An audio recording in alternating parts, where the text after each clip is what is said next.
गौतम बुद्ध के जीवन की कई ऐसी प्रेरक कहानी प्रचलित है जिसमें श्रेष्ठ जीवन के सूत्र छिपे हैं। जो लोग इन सूत्रों को समझ लेते हैं वे सभी बाधाओं से मुक्त हो सकते हैं। यहाँ जानिए बुद्ध से जुड़ी एक ऐसी कहानी जिसमें उन्होंने रस्सी का उदाहरण देकर समस्याओं से निपटने का तरीका बताया था। कहानी के अनुसार बुद्ध रोज अपने शिष्यों को उपदेश देते थे। एक दिन सभी शिष्य बुद्ध के उपदेश सुनने के लिए बैठे हुए थे। बुद्ध अभी तक वहां पहुंचे नहीं थे। कुछ देर बाद बुद्ध एक रस्सी लेकर आए। सभी शिष्य बुद्ध के हाथ में रस्सी देखकर सभी शिष्य अचंभित थे। बुद्ध अपनी जगह पर बैठे और उन्होंने रस्सी में एक के बाद एक 3 गांठ बांधी।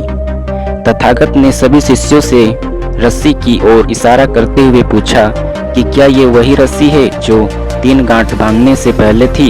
एक शिष्य ने कहा कि तथागत, यह हमारे नजरिए पर निर्भर करता है। गांठें लगने के बाद भी ये वही रस्सी है। दूसरा शिष्य बोला कि अब इस रस्सी में 3 गांठें लग गई है, इस वजह से रस्सी बदल गई है। अन्य शिष्यों ने कहा कि रस्सी वही है, लेकिन गांठों की वजह से इसका स्वरूप बदल गया है, लेकिन इसका मूल रूप वही है। बुद्ध ने सभी की बातें ध्यान से सुनी और कहा कि आप सभी की बातें सही है। बुद्ध गांठें खोलने के लिए रस्सी के दोनों सिरों को खींचने लगे। बुद्ध ने पूछा कि क्या इस तरह रस्सी की तीनों गांठें खुल जाएगी। शिष्य बोले कि नहीं, ऐसा करने से तो गांठें और ज्यादा मजबूत हो जाएगी। बुद्ध ने कहा कि सही बात है, अब बताओ इन गांठों को खोलने के लिए क्या हमें करना चाहिए।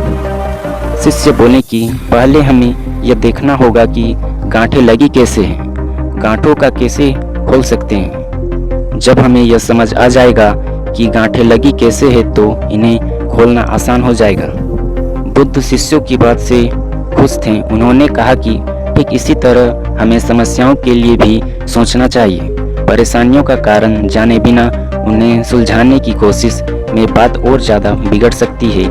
इसीलिए पहले समस्याओं की वजह को समझें और फिर उन्हें हल करने की कोशिश करेंगे तो हमारी समस्याएं जल्द ही सुलझ सकती है।